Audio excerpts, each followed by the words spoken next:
Төр тусвал сонгогдох тухайд ердөө биш. Нийгмийн бүтээх тухайд. Нийгэм чинь заавал тийм төгөлдөр байх албагүй. За нэгэн онц хөгөөчгийг альда. Түүх болоод үнэн хоёрыг дэнсэлж болдгүй юм. Яагаад? Энэ хөг сонордлого та нарыг эзэн хүний хандлагатай юу, боолын хандлагатай юу гэдгийг чинь дэнслэндээ хой. Үнэн гэдэг чинь юм шиг л шүү дээ. Тухайн хүний үнэн гэдэг чинь хүн дээр өөр байж болохоор юм шиг байгаа юм. Надад бодогдож байгаа, надад ойр байгаа. Одоо магадгүй тэр сүнсний мэдээлэлд ойр байгаа үнэн би үнэнгээ ботчиж болох юм. Надад ойр байгаа болоход тэр мэдээлэл өөр хүн сонсвол бодлоос сонсох магадaltaй. Өмнө нь сонсчихсан. Түүхийг ерөөсөө яг ялсан гүрнүүд бичдэг гэдэг. Ялагдсан түүх ерөөсөө авахгүй. Ялсан одоо гүрнүүд нөх юм уу? Улсууд нь бичдэг. Тэгэхээр энэ чи ерөөсөө тийм яг үнэн гэхээ аргагүй харьцангуй ойлголт шүү. Би ямар та нартай бичмэл түүхээрээ юу?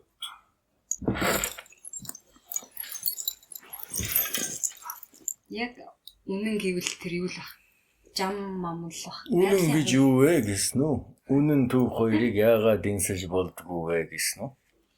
Түүх чи яг болохоор нэг бодит зүйлийг одоо болоод өнгөрцөн зүйл юм. Үнэн чинь болохоор нэг юмны хэмжүүр гэж яриад байсан. Тэрнгээр ялгаатай юм болов. Хэмжиж болтгоо гэсэн. Үнэн өөрөө одоо юмны хэмжүүр. Түүх болохоор одоо нэгэн одоо бодит зүйл болоод өнгөрцөн шүү дээ. Асуулт нь бол энэ хоёр хоёулаа дэнслэгдэж болдгоо гэж байгаа шүү дээ. Тэгэхээр энэ хоёр юугаар ялгаатай гэж асуу. Бүхэн ингээ өөр өөрийнхөө өнцгөөс хараад гэдэг юм шүү. Зүгээр миний ойлгож байгаа бол үнэн гэдэг чинь өөрөө нэг дэнслэгдэхгүй юм гэж ойлгож байна. Тэгэхээр ямар нэгэн үнэн зөв гэхэд тэрэн дээр бид дэнсээ тавьдаг нь тогтохгүй болох юм болов уу гэж. Тийм.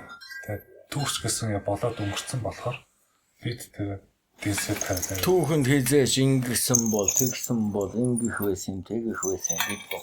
Тийм. Үнэн түүх хоёрыг бол таних хэрэгтэй. Хүлээн зөвшөөрөх хэрэгтэй. Өөр яаж болох вэ?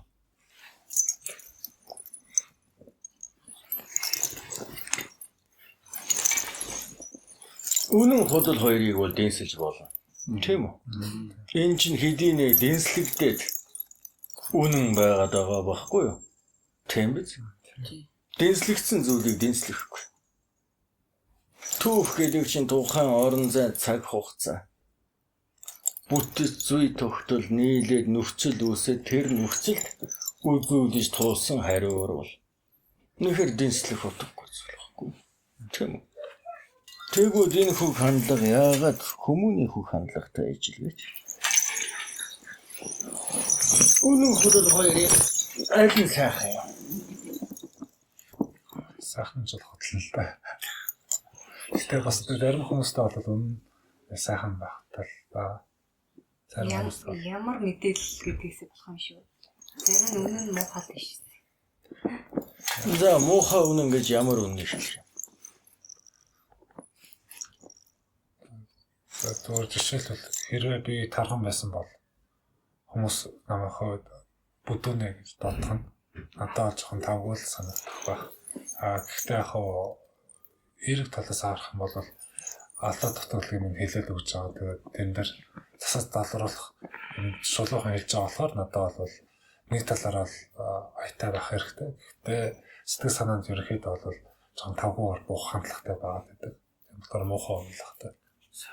Байхгүй шүү. Яаж тасаж авах хандлагаас хаш. Хэн нэгний итгэдэг алдаж байсан чинь үнэн үү? Хэн нэгэн дурам хугарж байсан чинь үнэн үү? Нэг үл энэ үнэн гэдэг чинь тийм хөвцөл. Зарим нь бол ямар нэгэн хуурмаг зүйл байсан учраас л тийм гэх. Тэр үнэнгээ худал руу шидээд байгаа байхгүй. Тэгэж болохгүй. үнэнгээр нь байлгах. Энэ жишгний нэг хөг жишг авъя л да. За. Эдэн гаргийн урд учирсан нэг хөвгөнөр өөрөө нэг үртэй. Нэвчээгээ бараг танимгүй шах. Олон хаварлж байсан. Нэгэд хэрвзээ олон хаврын дараа тэр үртэйгээ муучглахад ийм хөвгөлчиг байсан болохоор ингээд тэгсэн гэдэг. Хоромш мартаагүй гэж худад айлда сонорыг ингээл тэр үнэн худлын айл нь байх. Тэр охин өөр юу мэдрэх вэ? Сайхан өгсөнд нь баясахгүй лавтай. Тэм өчг нь үр дүн үгүй юм ч. Нэхэр тэр худлаар ахаа сэтгэлийн сэвтэж байгаа. Нэвчээгээ яагаад нөөдөж бараагүй, яагаад нүмерч чадаагүй, яагаад тэтгэж бараагүй, үннээ алдаж, өршөөлийг ярьж, сайныг хүсвэл яах. Магадгүй тэр үрд эцгийн өөлөггүйгээр амсан зовлон армил бах.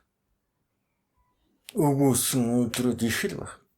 Дутцсан хөгөөд айрунтай л бах. Гэвчээгээ учирсандаа уулзсандаа өөрийг нь нартад хөтөлж мэдлүүлсэнд л гялаагаад эцгээ уучилж өршөөх суурн болно шүү дээ.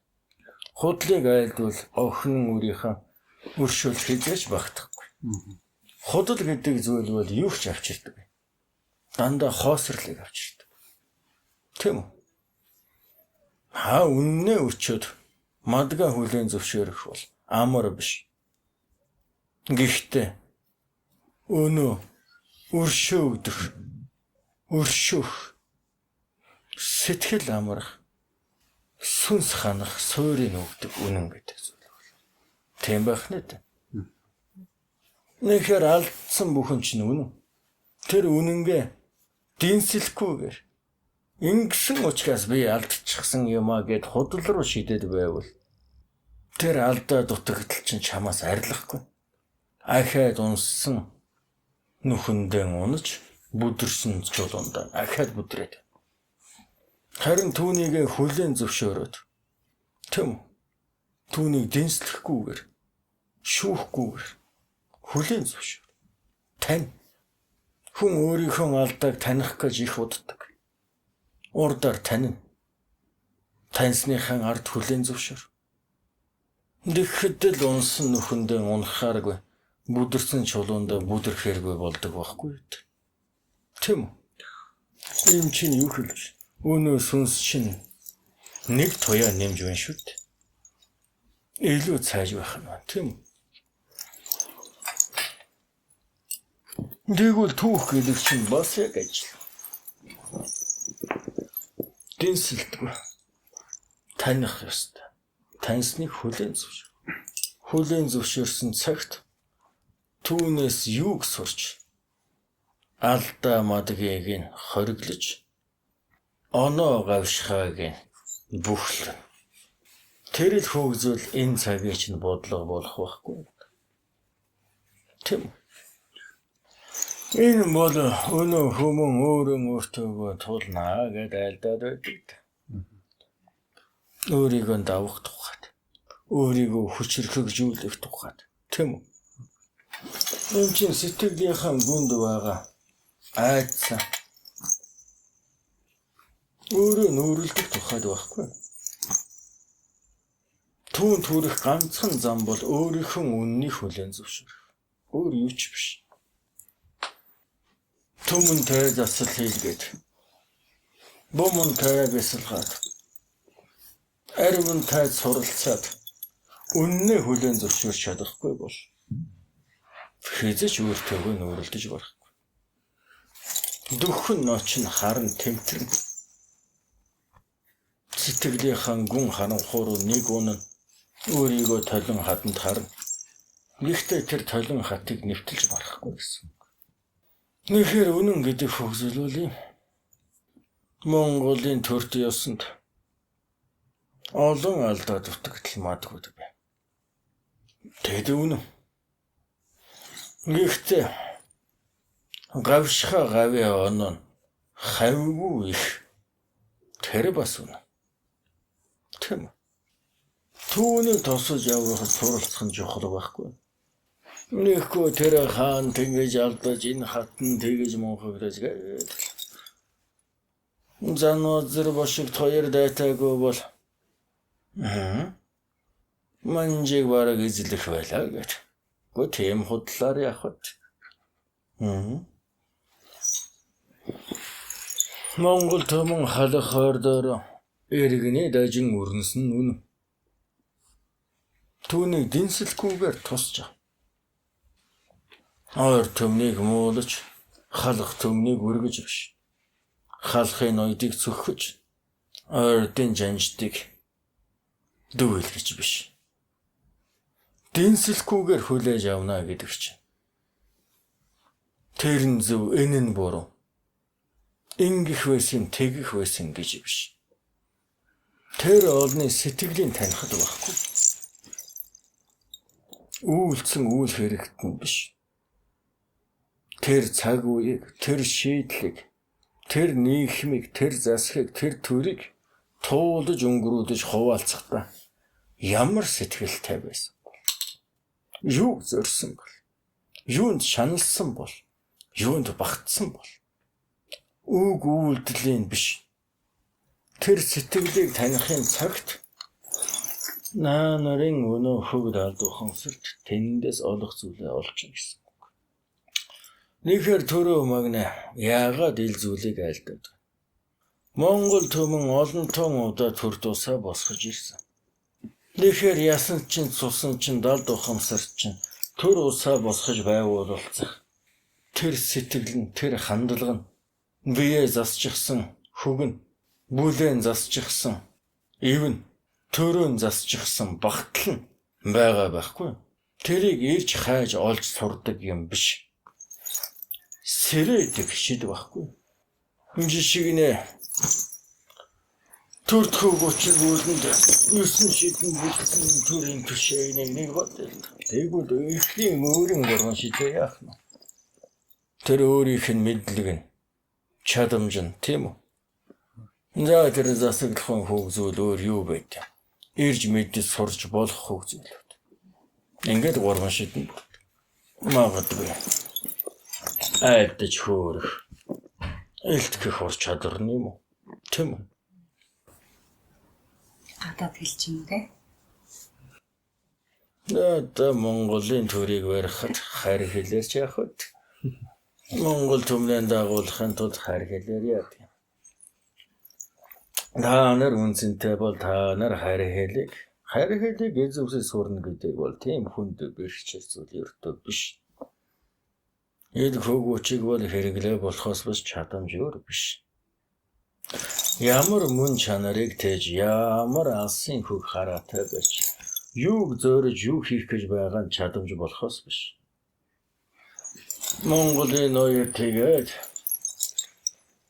таван тусхаарыг манаж 9 цагаан хүслийг дидэх гээд хүмүүн төрлөختнийг хүмүүн заяанд хөддөх гээд явж байгаа нь чадамж болохоос биш. Тэр улсын ардтай хөг зүйл хэлэлцэх нь юу чадамж биш байхгүй. Тийм чадамжтай хөг зүйлээ чинь төм бумаар нь л олчих юм. Тийм үү? Тэр өөрийн чадамж байгаа учраас цэн нь бай. Цэнхээ учраас бусд нь түүний дааг.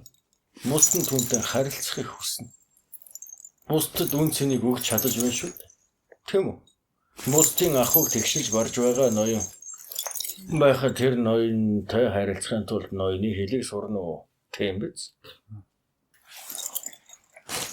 Харин тэр хөг зүйл төр усыг барих хөг үчиг гэдэг чинь юмсыг бүтцийг нь зүй тогтлыг адаглаад ирэмблээд хардаг. Тэгээ зөв бүтцийг хардаг, зөв зүй тогтлыг хардаг. Хаана болохгүйг нь тэмтэрдэг. Нэхэр 5 хаврын ард юу болохыг мэддэг. 20 хаврын ард юу болохыг таамагладаг. Энэ төлөг тавьж байгаа юм биш. Мэлмэж байгаа юм биш байхгүй. Тэр нөхцөлийг бүтээж байгаа хөгжил байхгүй. Охно. Нэхэр тэр хөг чадамжууд бол Олон удаа төр усан байгуулж төмөн олноо тэтгэж алсын хөгзүүлэнд нөхцөлийг бүтээж явсан ард түмний хувьд бол яах нь тэр уран шидэн бол сэрэчгэд ирнэ гэсэн. Төрөн дээдлээ сурчсан ард түмэн яс цус байхгүй. Засгаан барай сурчсан ухамсрууд байхгүй юу та? Ухаж байна. Харин тэр хөгжүүлч нь одоо нийтээрээ унтаа байна. Түүнэд олон хүчин зүйл байна. Түүхээ мэдхээ байсан. Язгуураа танихаа байсан. Юмд дийдсэн ирэхээр хандхаа байсан. Намын гадны хайлах чаддаг дүнг тэм үү?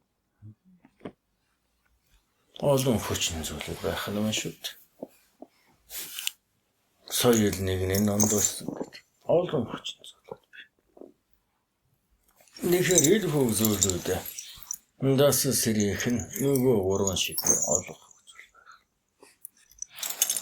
Да тэгээ түүнийхээ хүүг ардаа бол өнөө нар сар өгтөргүй тэнгэрийн хүүг үчигт очин байж л ирсэн шидэн бүр. Хэгээ засаглалын тухайд бол засаглалын гурвалжин байна аа бай. Гурвалжин гэдэг бол юу юм бэлээ?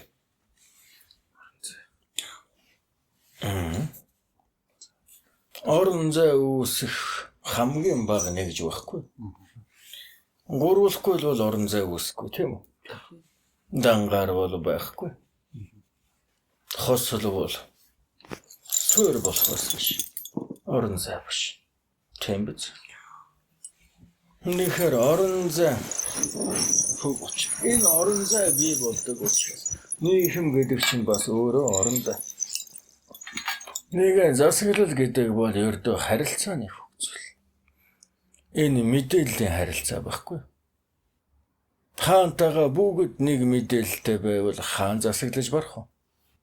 Барахгүй шүү дээ. Бүгдээрээ ижил мэдээлэлтэй байвал нэгнээ засаглаж дэлэх үү? Эвлэхийн тулд ижил мэдээлэл хэрэгтэй. Гэхдээ тэр чинь хидэд гэдгээс хамаарна. Харин энэ орон зайн хөг гурвалжин зөвхөн өөрийн эрх ашгаар байх юм бол өөрийн эрх ашигын дагуу бол өөрөд бус мэдэх албагүй тийм.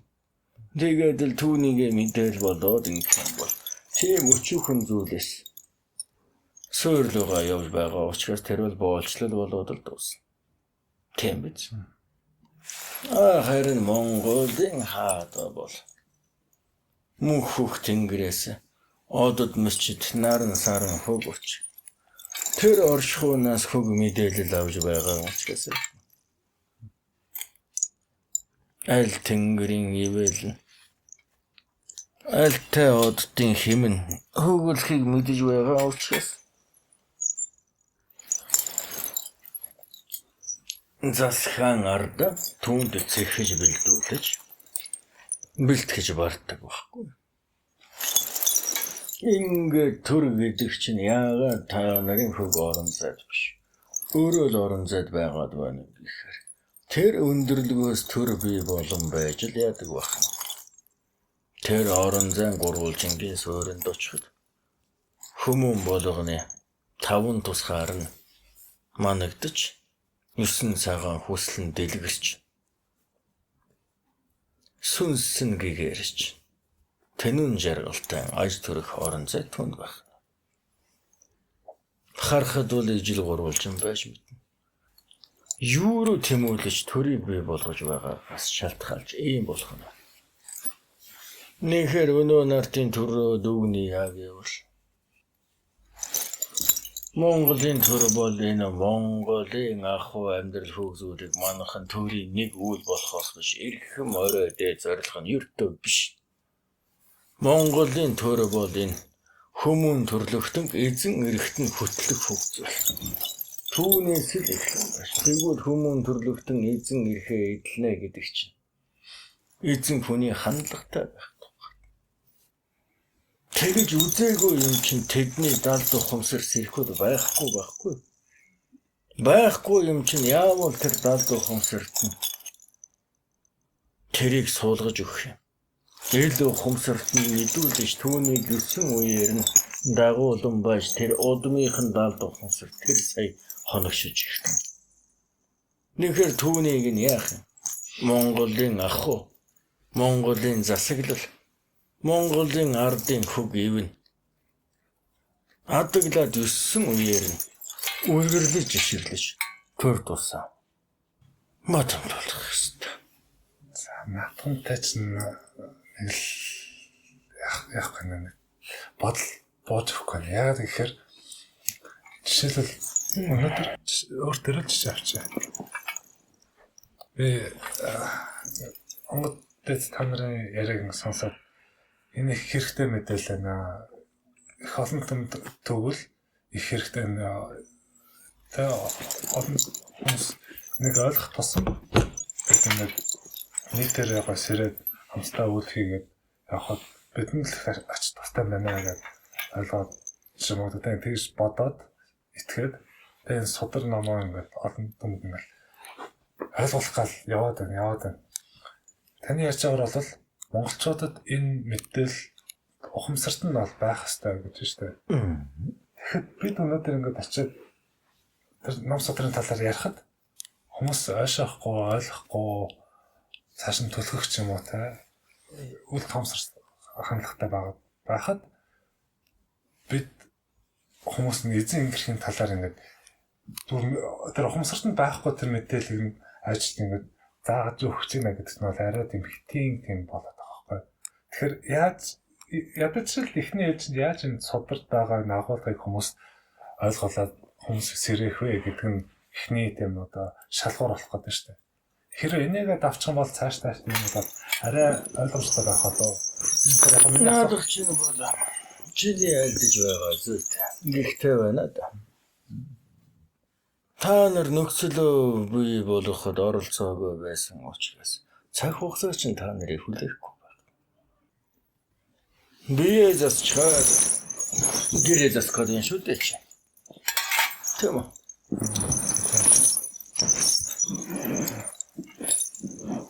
Хандлага нь хөвсөхгүй бол бие нь хэзээ засагдахгүй гэдэг. Тийш тэмүүлэхгүй бол алсын зүйл болоогүй гэдэг бол болоогүй. За тийм байна. Эсэргээр л бодох. Нэгтэй байна да. Чиний нэг сонирхлын хамгийн зүйтэй таатай хөгжил бол бид ингэж ухлаа тийм үү? Өгөгдөлд нь байгаа өрсүүдийг сэрээх гэж бишгүй олон саад бэрхшээлтэй тулгарч байхад огтоос өгөгдөлгүй байгаа олонд яаж мэдүүлэх юм бэ гэдэг.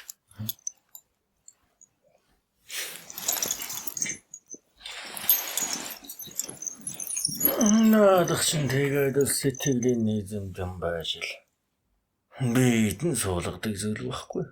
Да нарыг эзэн эрхийн хандлагатай болох гэж байна. Гэвэл хэн хүлээж явах юм?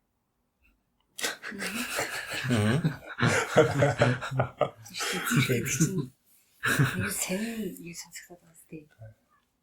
Эзэн гээд аа муу яах гэдэг. Яхаа Өөр үгээр ярих. энэ ойлгож байгаа Наадах чинь тийм биш. Хүн нөхцөлд нь тааруулаад л байвал та нар бүтээгч биш. Наадах чинь бид боолын сэтгэхүү гэдэг. Ийм юм чинь ингэхгүй бол үгийн жаахан гойруулж, утгын жаахан өөрчлөлч. Ингэж л ухамжтай. Тэр ухамжтай хөгжил байж бол. Гэхдээ мөн чанараас нь олон асрал. Угаасаа тэдний хөгжүүлээд энэ эзэн гэдэг үг хэдэн үг хэлэнд орчуулдаг. Бүгдэнд нь байгаа байх. Гэхдээ утгын тайл нь наалтахгүй тийм үү? Чиний мэдих наад олон хөг учиг хэлүүдээс чинь тэгээд эзэн гэдэг үгийг айлдатхаа гэвэл чи хэд айлдах вэ? Англитэй дорс хэл рүү хөрвүүлэх гэж үзсэн. Яг бүрэн одоо онгод эз та нар ярьж байгаа утга санаа Тэр хэлэнд нь байхгүй байгаа үст. Бохгүй. Байхгүй байна гэдэг чинь харин тэр даалгавар ухамсарт нь бүр байхгүй зүйл байхгүй. Бусдад эзэн сууна гэхээр өнөө гарах та нар бидний эзэн ирэх гээд ярихаар охин үчиний айлдаж байгаа юм шиг. Эзлэн түрэмгийлэх, захиран зарцуулах, шийдэх тийм утга санаагаар тосож аваад. Гэвчийгээ бидний айлдаад байгаа эзэн ирэх гэдэг чинь 10 үрхийн заяаг тэтгэж барвал 10 тэнэ юм байхгүй. Тэр 10 үрхийг захиран зарцуулсандаа биш. Наадах чинь өнөө үүргийн өгөн байж ирэх нь оноодгоо гэдэг нь тэр байхгүй. Ирхийн өгчөөд үүргийн тулгана гэдэг бол эзэн түрэмгийлэх хөвцөл байгаа байхгүй. Гэхдээ тэгвэл илүүрсээр яах вэ гэхээр өөр хүмүүн төрлөختн хүмүүн заяанд нь хөтөлсөн гэдэг үг та нарт наалдаагүй байх нь шүү дээ тэгвэл. Ялгаагүй хүн байсныг хүмүүн заяанд нь хөтлөн гэдэг нь юу хэлж байна? Их энгийн хөг зүйлээр авах боолчлыг нь халсан гэсэн үг байна. Тийм үү? Дэ боол болоо зоож байхад нь боол биш болоход дагна. Хүмүүн заяа чинь хөтлөх гэж байна гэвэл үүдэнийх үү? Боолос чинь чөлөөлё гэхээр үүдэнээсэн байх нь мөн шүү дээ. Тийм үү? Үүнтэй яг ижил. Эцэг хүний хандлагатай болох гэж байна, эзэн ирэхийг чинь мэдүүлэх гэж байна гэвэл. Тэдний бурхад нь ч танихгүй. Язгуур нь ч мэдэхгүй.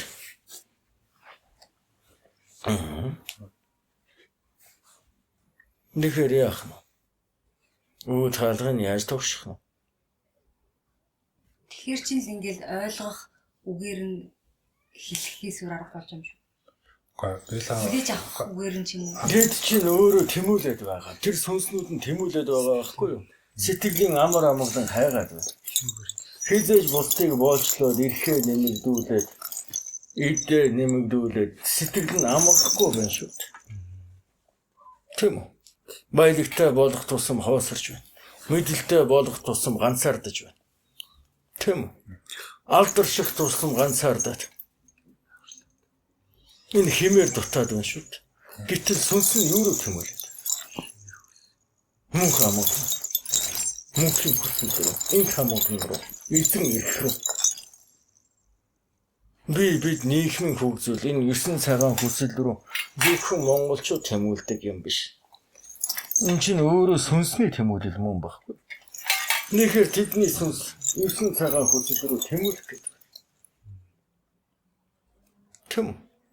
Тэмүүлээд байна. Тэгэхээр яах вэ? Тэр амгалан ахуйг мэдрүүл. Тийм үү? Түүнийг үлгэрлэж болох нь байна шүү. Бусдыг боолчилж биш. Заяаг нь тэтгэж дүүргэж эзэн болдог юм а гэж. Айцаар нь биш хүндлэлээр нь засаглаж болдог юм а гэж. Тийм үү? Хардлагаар нь биш итгэлээр нь жолоодож болно гэдгийг харуулах хэрэгтэй байхгүй юу? Нэгэд 9 үедээ харуулж барах юм бол тэдний хөвдөл ухамсарт нь суун. 9 үе гэдэг чинь та нар тэгээд нэг альва хөвзүүлийг айлтаар бүр нэг алсын алтан гадас одон нэг айлтаж байгаа. Адагдаад ямар орон зайг туулж юу хийх вэ гэдгээ ухаж мэдэн байстай бодлого гаргахын тулд бол заавал тооцоолох хэрэгтэй. Жам гэдэг чинь өөрөө тэр чигээрээ хөг тооцоолол. За 9 үе гэдэг чинь хэдэн шууд хамааралтай эцэг их вэ? За чи нэг үе юу? Хоёр үеэрээ гэхээр яах нь? Чамд эцэгийг 2. 3 үе гэхээр яах нь? 4. өдөр тэ имээ 2 имээ. Агай тэгээ 6 байна шүү. Тэгээ 2 талаас имээ. Тэгчээд эцэг тэгээд хамгийн сүүлд нь яхав. Тэгэхээр шууд хамаарал гэдэг чинь тэр. Тэнгэрээс унаад ирчээгүй бол газраас урагчаагүй бол ямар тааш нэг 2 ийм ингэрч зөрүүлэн байж л. Үр тогтох нэ дээ. Шууд хамаарал гэдэг нь тэрийг хэлээ. Гэхдээ тэр үрээ хайрлаж хамгаалж үсгэж хүмүүжүүлэхэд бол тэр хоёрын зүтгэл биш. Тийм үү? Өөр олон хөвгөл удмын отхын зүйлүүд гарч ирнэ. Нэхэр шууд хамаарлын хөвгөлийг бод. 9 үе гэхээр хэдэн хүний хэдэн сүнсний тухай байна. Тооцол юм даа. Яа. Оддыг тоолох гэдэг байгаа биш. Бодоод хаа. Бодоод олохгүй бол 500-аад хайтай хатдаг. 510. За нөгөө талаас 9 үе гэдэг нь хугацааны хувьд хэрэг. За нэг за донтчраар бодвол за хүн 25 наснда хүүхдтэй болоо донтчраар болоод үзэхээр 25-ыг гисдөржүүлэх юм бол тэгчээ. За 200 жил. Тэнд 200 жил. Болох юм да. 25 болох юм бол царай би борсон юм бол шүү дээ. Хойсон дотор. Өдрийн дээр. Тэр юм тий. Тэгэхээр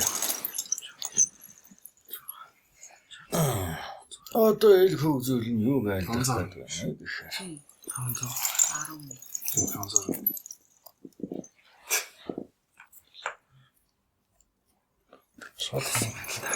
Ил хөвгөч нь юу байлдах вэ?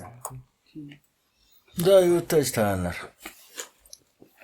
Зөвхөн өөрийн үүслээ харахад өөрийгөө заавал хантай болгож нэг үе гэж харуул 512. Дангаараа гэх юм бол 511 байх. Тийм үү? Тэгээд үүний хөх хугацаа нь юу гинэ? За одоо 200-аас 250 жилийн хооронд болчихгүй л байна. Тэгэхээр энэ 9 үед удмын хөг мэдээлэл бүхлэгддэг тийм. Хаанаас хаа хүрэх гэдэгтэй бол биш. Энэ 3 дахь 4 дахь үеийн өөрөөсөө дэше гисэн үед бас нэг юм бүхлэгдэн. Энэ бол өөрөө энэ хэм мэдээллийн хувьд байхгүй. Хөг язгуурынхан хөгжил ямар хөгжүүлэр тэр удмынхан хөг 70 хувьсарт нөлөөлж байна. Өөхнөө хэлбэл юу айлдаад байна вэ гэхээр та нарын нэг энэ эзэн бий бол нэг ил ухамсар. Тийм үү? Нүвчиген 70 ухамсар чинь бол энэ удмаараа тавьж байгаа. Нэг ирэмбэн. Нэг отхон гэсэн. Нэг бол төрд ёс гэдэг чинь юу? Тэр Монголын төрд багтаж байгаа. Хөг үндэсний нэг ухамсар байх. Тийм үү? Тэгвэл хүмүүн төрлөخت ингээд нэг ижил төрөл зүйл. Амьтны нэг төрөл зүйлийн нэг ухамсар бас байх. Тийм үү? За түүний гадна нэг амьтан гэдэг нэг. Тийм үү? Хөөсөлөд байх нэт. Нэгээр энэ бол улам тэлээд байх. Тийм үү? Нэгтэй тэр нэг 70 ухамсар байна шүү дээ. Хөхтөн байна уу, жигүүртэн байна уу, үл хамаарад нэг. Мөдөрхдөг. Өөрийг хамгаалдаг. Тийм үү? Отгэлдэг. Нэг ундалдаг, хүнсдэг нэг амьтны нэг 70 ухамсар байна л да. Нэр хөвгүүдийг ойлгож хуваалцах хөвгүүд байх нь. Бэн тийм үү? Бага учраас та нар амьтдтай харилцаж, амьтдыг хайрлаж, амьтдаар хайрлаж барах гэдэг юм шүү дээ. Тэр 70 ухамсарын хөг эрэмб гэдэг чинь түүнийг хэлээд байгаа. За тэгвэл түүний хөг ард нь бөөр юм. Ухамсар гэдэг нэг хөг. За ингээд хараа наад хөг 70 ухамсар гэдэг чинь наад ил ухамсар чинь олон 70 ухамсарлоо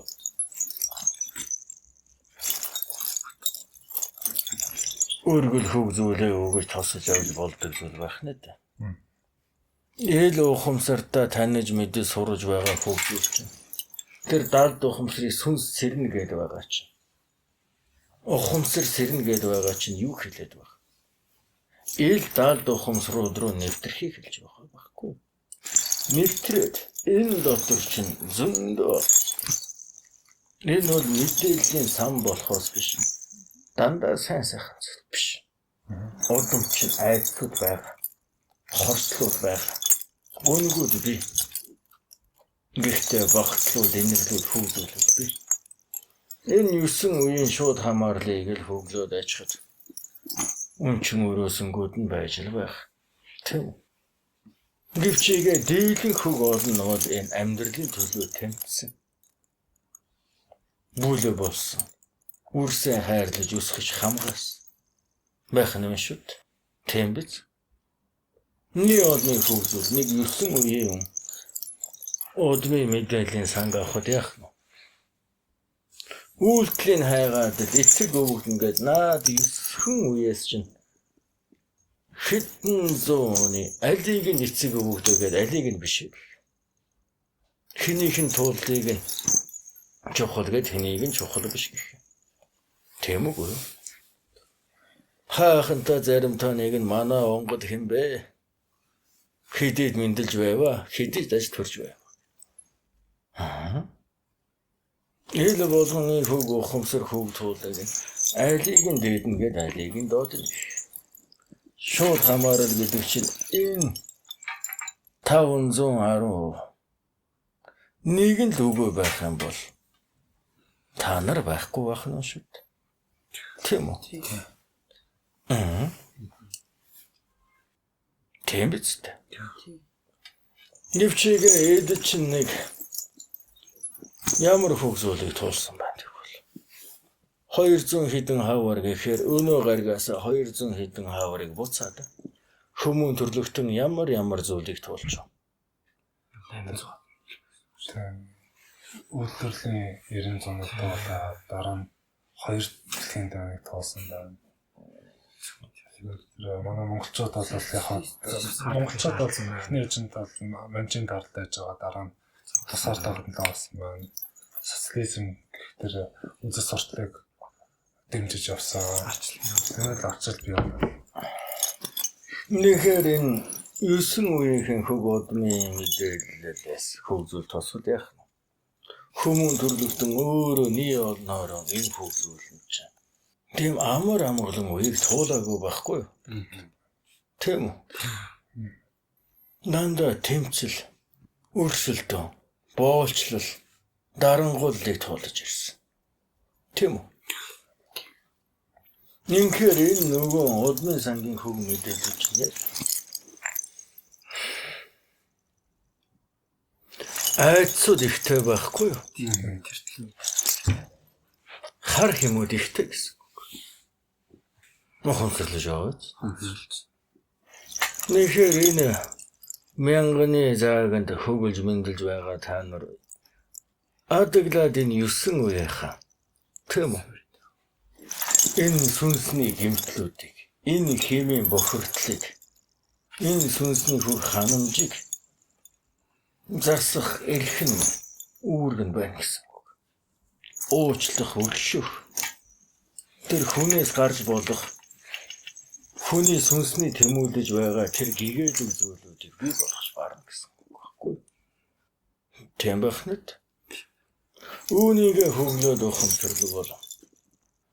Үүнийг л хөглөж ухамсарлахгүй бол хөг хандалга нь төр тусам байгуулахаас өмнө өөрийгөө таних мэдээд олоход наад нөгөө үннээ хүлээн зөвшөөрч чадахгүй байгаа чинь. Бусдыг уучилж өршөөж дийлэхгүй байгаа чинь. Энэ хөг зүйлүүд чинь ингээд зөвхөн өөртөө чинь чадамж туулаас үл хамаарсан.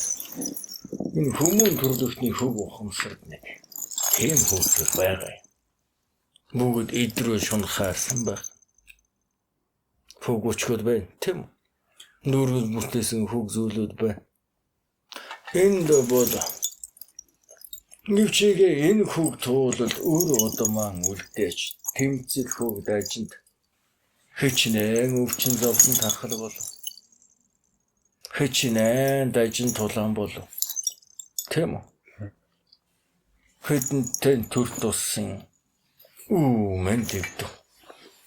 Энэ хөвд дунд амьдарч барна гэдэг чинь өөрөө хөөхнөө хэлбэл та нар энэ зүйлүүдийг туулаад чи тэр бүх дажин гүзээг чи тэр бүх өвчин зовлон амсааг хүч хэлээ хөв мэдээлэл чинь байх гэсэн.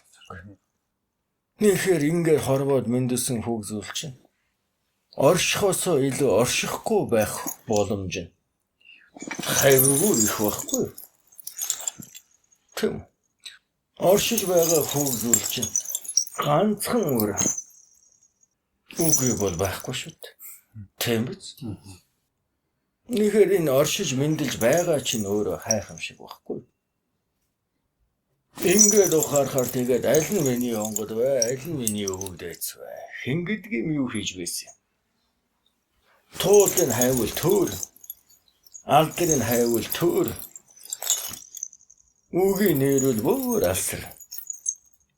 Харин яавал төрөхгүй. Энэ бүгд чинь нэг мөн чанар байгаа байхгүй. Тэр 510 хэдэн хүн чинь. Бүгд нэг мөн чанар. Ямар мөн чанар. Хүн ёсоор аж төрсөн бай. Тийм үү? Тийм биз? Урдаар бүгдээрээ хүмүүн заяаг болж. Тийм биз? Нэ бүгдээрээ үрээ үлдээж. Тийм үү? Нэ бүгдээрээ туулж альдэрч. Тийм биз? Хөг нөхцөл байдлууд нь бол өөр. Ингээд яагаад алдрыг хайх биш, үүлийг хайх биш, сэтгэлийн мэдрэгэл байгаа. Эл болгоны чинь цул болгоод нэг ухамсар сэрэхийн тулд тэр удмаа гэсэн, амьдралаа гэсэн, аймаа гэсэн, үрээ гэсэн сэтгэлийн танихад тэр 510 хүнтэйгээ харьцаж байх байхгүй. Ухна. Никуга тэгээд яаж ханаас юм яас юм. Яаж дайжинд нь үлдв гэдэг. Ингээд ийм хайгаад явхаар тэр цол удмын мэдээлэл сэрэж чадахгүй байхгүй. Нэхэр бидний алдрыг минь ирэхээс урдаар сэтгэлийг минь таньчих. Сэтгэлийг минь танин байж үгийг минь ухна. Үгийг минь ухсан байж аанда хэмбэ гэдэг нь хожоо тодорхой байхгүй. Нэхэр ил зүйлийг хараад ухамсарлахад сая өөрийн сүнсний хөг бүрдлэн одож ирлээ. Тэм. Гэтэл энэ бол зөвхөн эцэг их одны хөг зүйл төдий. Гэтэл саяны айлцын тэр далд ухамсарын хүрээнд бол тэм. Наадол чинь яагаад бүгдээрээ нэг онд хүнс зоогсон байлгүй. Урган бол навцуулгаасан байлгүй. Эд юмс эдэлсэн байлгүй. Ангөрөө хийсэн байлгүй. Тэм үү? Шимт малаа ундаж хүнхтсэн байлгүй. Гой тэр маалын тэр амттын тэр туулж ургамлын хөө тэр хилээд байгаа амттын ухамсар. Тэм үү? Язгуурын ухамсар, офхийн ухамсар гэдэг ингээд байгаа чи өөрөө тэдэнтэй харилцаж байгаа болчих. Тэгнэ үст. Нэг чинь хэдэн хүлэг мартсан. Хэдэн намтыг нэлтгсэн бол хэдэн уулуусаа хүндэлсэн бол талархсан бол тийм үү? Нэхэд ил бүгдийг нь цол болгоод тэр л хөг учгийг олох нь чухал байхгүй. Нэгэд хүн гэдэг чинь тийм муухан амьт биш. Гэхдээ тийм сайхан ч бас биш. Гівчигээ дийлэн хөөе. Хүмүүн төрлөختөн гэдэг чинь энэ алдаа бүлийн зүсэл баг. Түүнийг энэ ухамсар нэгнээрээ залж бардаг. Тэгээд хайрж, хүндэлж, итгэж дийлдэг амьтан байхгүй. Тэрэл энэ язгуурын мөн чанаруудаа олоод өөхнөө хэлвэл энэ хамгийн түрүүнд хүмүүн заяа буюу хүнлэг байх хөг учгаан олж хадвал тэдний тэр туулал хичээл зүтгэл хөг ивэлэн та нарт удмын буян болж байна. Нэхэр энэ хөг буйныг нэг эцэг өвгдөө талархаад л байдаг. Буйныг нь тосоод л байдаг. Гэвчийгээ яг юу нь буян бэлээ? Яг юунд нь хүндэгдэх вүлээ гэдгээ та нар тооцоолыг ихээр тооцох аргагүй мэт. Гэвчийгээ тооцоолж болох зүйл байхгүй. Тийм байх. Одоо ингээд бид яагаад наа тоог чинь бодуулаад хугацааг нь мэдүүлэх гэдэг ихээр нийгэм бүдэгч нь өөрөө ингэж боддог байна. Тийм үү? Энэ хөв зүйлэн чинь юу үст? Нэгвэл энэ 9 хүн үе гэдэг чинь тийм урт хугацаа биш байх. Гэтэл Монголын төрч ёс, Монголын өв соёл гэдэг чинь. Наад дэлч, бэр дуу хоорон, морин хоорон, зүүр зэснэ, туйлсан, тийм үү? Зон олноороо энэ хөв зүйлүүдийг давж туулах. Өөрөн ийм хөв зүйлтэй өөртөө ингэ хэлтэй байх. Өөртөө ингэж нийгмээ байгуулсан. Тийм үү? Өөртөө ингэх засаглалыг тогтоосон. Өөртөө ингэх төр ёсыг бий болгосон. Юун төрөө магна та нарын энд оршиж байгаа чинь хайхамшиг. Тийм биз? Махан хайхамшгууд чуулаад нэгдээд эвдээд оцог болоод уусболоод төр ёс гэдэг чинь энэ өөрөө хүндэж болохгүй, умартаж болохгүй хайхамшигтай зүйл байхгүй. Хүндлээд барашгүй, үнлээд дуусашгүй зүйл байхгүй. Тийм байх нэт. Надаглаад л Монгол төмөн өв соёл хөв зүйлээ ярихад бидний нөгөө дөрвөлжин хаарын шаг өрсөд. За монголчууд та нар сайхан юм. Бид нар бол олон үндэстэн холилдож хутгалдаад хинэн чицэг өвөгдөө гэх юм. Аль соёлоод адилх юм. Тэр гүрнээ юу, энэ гүрнээ юу. Аль гүрний аль соёл нь үл хамаарал адаглаад 9 үеийн хүүхэд. Тэр чинь хаарна вэ, шаарна вэ, улаан нь вэ, хөхөлбөр нь вэ, борох нь вэ, үл хамаарал энэ хүмүүн ёсон юм байна. Тэгээд л тэднийхэн бүл болдож чамдамдж айс төрж амьдэрсэн юм. Адаглаад гялаагаад ирсэн. Энэ дэр гялаагаад ихэд бол өөрөө сүнсний хөгсөрхөөнүүд нь сэрээд хөгөлвөл өнөө шидэн бүрдэн гэж нь болвол талархаж эхлэх байхгүй. Тэр 518 үеийн халт өөрийгөө оролцуулж байсан. Өөрөөсөө дэш үсэн үе гэвэл 512 байна. Тэгэхээр энэ хөв зүйлэн талархахаар яах нь? Бусдад талархаж барах нэг нь бусдын талархлыг тосож дийлэх байхгүй. Үүнд талархаж барвал хэзээш өөрийнх нь ахуйг түшээд алдыг налаад удмын залгах мөсхий хүүхэн хонгоор өрд адгууслаг авир гаргахгүй. Тийм үү? Хэзээ дэрэгдэн амгаланг мэдүүлээд өрхөн тэргүүлээд нөлөг түшиг бодож байгаа ээжил ноён үл оорхгүй. Тийм биз? Эдгээр хөвгүүдүүд нь байгаа зүйлээ үнэлж мэдэхгүй учраас заяагдаад ирсэн зүйлээ нэлгээд үнэлгээд санаа сэрдгүү маа гэх дийлийнх нь бол ингэж бодох хэрэггүй өөрөө сэрэх ёстой байхгүй юм чинь. Тэгээ тэр нь ямар нэгэн гимтлээс, ямар нэгэн айцаас, ямар нэгэн суртал ухуулгаас болоод далд ухамсарч зэрэхгүй бол адаглаад ил ухамсартаа ингээд нэг хитэн хөг учиг хэлэхэд Ингээд айлтгал та нар зүүн бүгдэд нэг удмаараа багтах, өөрийгөө үнэлэх, хөг хэм сая бүгд төрж байна да.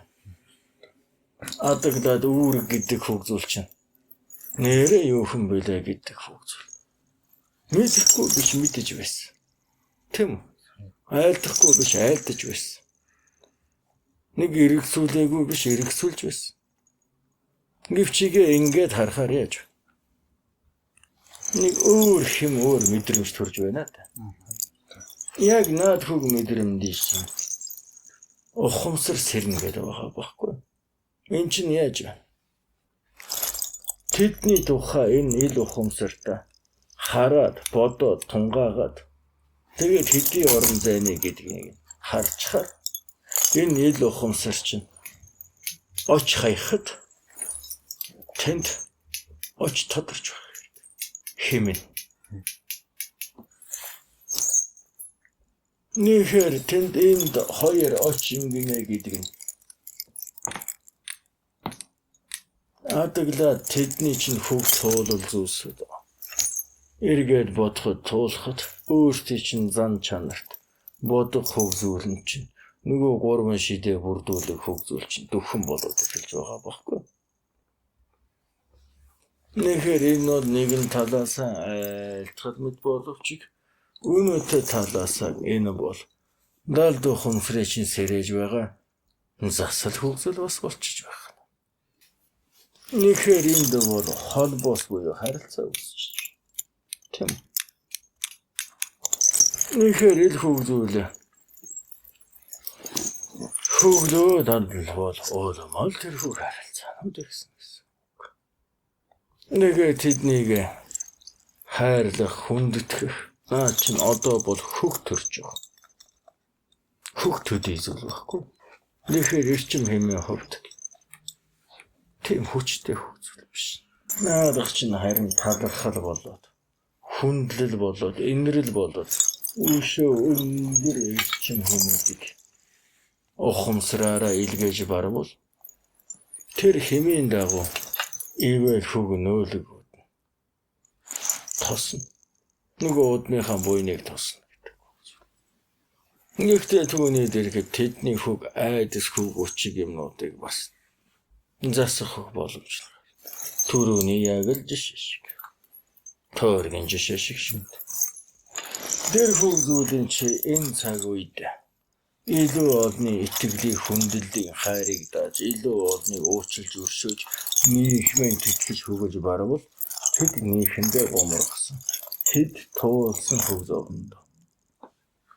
Магадгүй дийлэх болно бол тэдгэрийг амлсан чиглээс хүнсэн дэмтэйг. Гэвчигээ тэр дотор чинь 2-3 сүнсэн гимцэн хөг туулал заавал байж таар. Төрдөө гоморгосон. Ормон хугарсан. Айдас давтсан. Бүгдээрөө жам ёсор дэгдээгүн лавтай байхгүй. Тийм биз? Тэр хөг айдсуудыг нүүрэлдэж давж туулж уучлж өршөөж барвал тэр удмаан тэгшлэн гэдэг чинь тэр сүнсийг амарлангуй магадгүй тэр хөгжүүлүүд туулалд хөдөөдүүлэх зан үйлийг хийлгэж бараагүй ч би. Үрэн үлдээснийхэн хөг ард шалуулсан ч би. Хэлмэгдсэн ч байгаа. Тэм. Зүтгэсэн төрдөө цаазлуулсан ч байгаа. Тэр сүнсний хөг мэдээллийг анзаарсан залруулж барвал хожим хойно өөрөөс хойч очих нөгөө сэрхүүнүүд нөгөө язгуур мөн чанар руугаа дүрхэж илүү их хайрлаж имэхэд илүү их бодож сэтгэхэд энэ удмын чинь сан удмынхан сан руу нэвтрэхэд илүү аюулгүй илүү цэнтэй хөгжүүлэх дүүргэж зэхэж бэлдэж барах байхгүй. Энэ л хөгийн хинтэн ил цаг үед аж төрж амьдарч байгаа та үсүүдэд байгаа гэсэн үг. Хийх ёстой хөвгөл тэр дээр чинь нэгэнтэй чиглэлээр чам дээр ирсэн ба. Тэр хөвгөл чинь чиний сүнс чинь бүрдэж чамд хэдийнэ байгаа байхгүй юу? Чиний авирт, чиний сэрхүүд. Чи ямар нэгэн зүйлээрээ илүү ямар нэгэн зүйлээрээ дутуу байхгүй юу? Тэгвэл сүнсний ханамж гэдэг чинь илүүгээрээ дутуугаа нөхөө дүүрдэг юм биш байхгүй юу? Тэр дутуу чинь орон зайгаа дүүрэх.